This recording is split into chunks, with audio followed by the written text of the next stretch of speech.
अबीर या हो लालो ए लालो आहे बाबू वाह कुंवर सिंह के गवा बहादुर बांगला में उड़ेला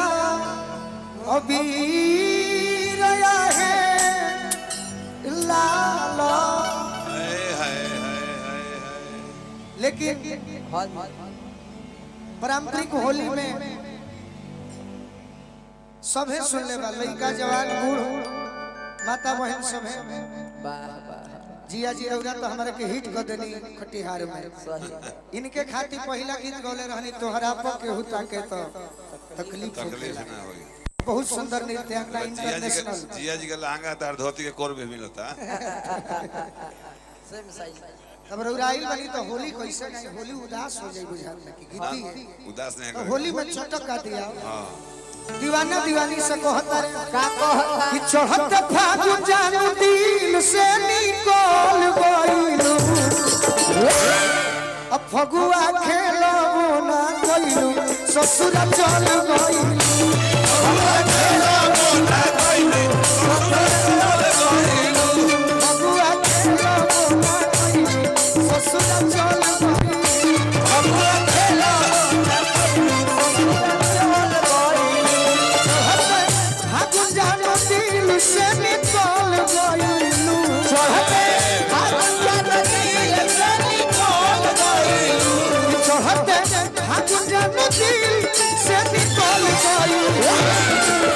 हटिया जी दुनिया जाई ना हिला दिया रंगा खेला मोना गइलू ससु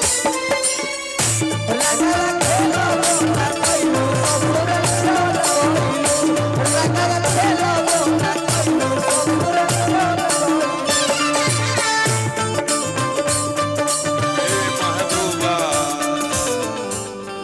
हमरो भी लगा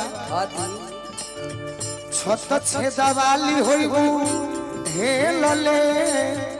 रंगावा जरूर होइबू हे लले ए जिया पहिले तू गवाना से होइले मारू ए जिया पहिले तू गवाना से होइले मारू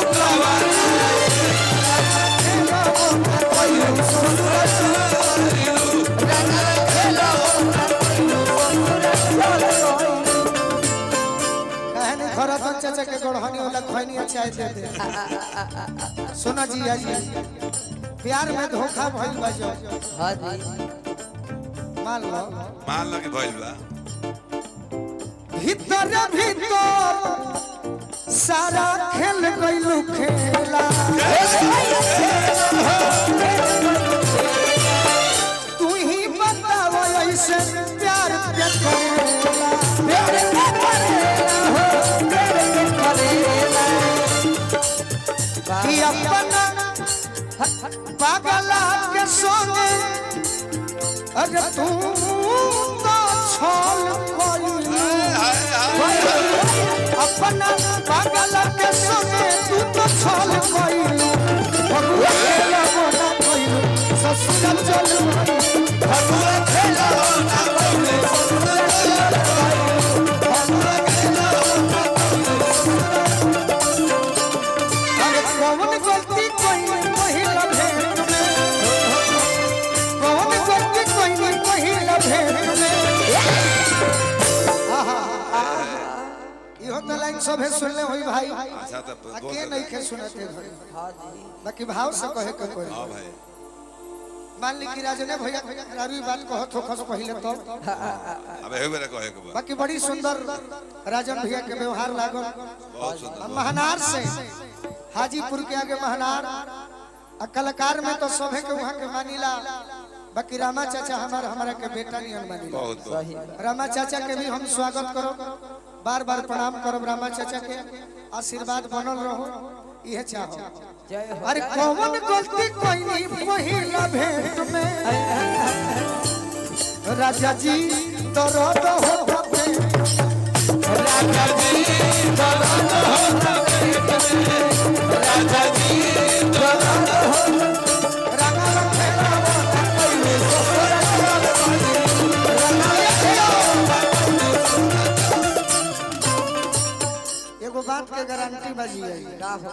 अनुभव होता हाँ हाँ कि राजा जी से खूबे लगा बाबा कोई बुझो के राजा जी से खूबे लगा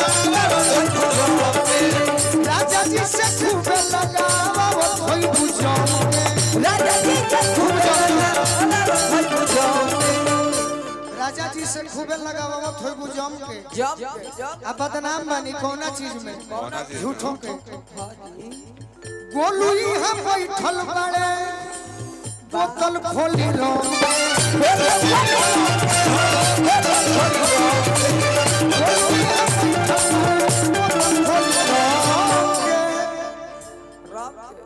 कि सोनू जखमी खटिया तना बदल गइलू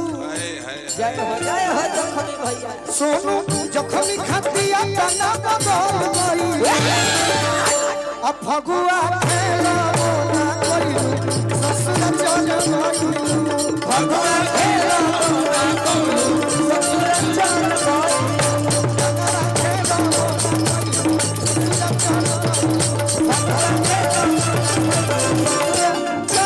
अब एगो पारंपरिक होली गा दी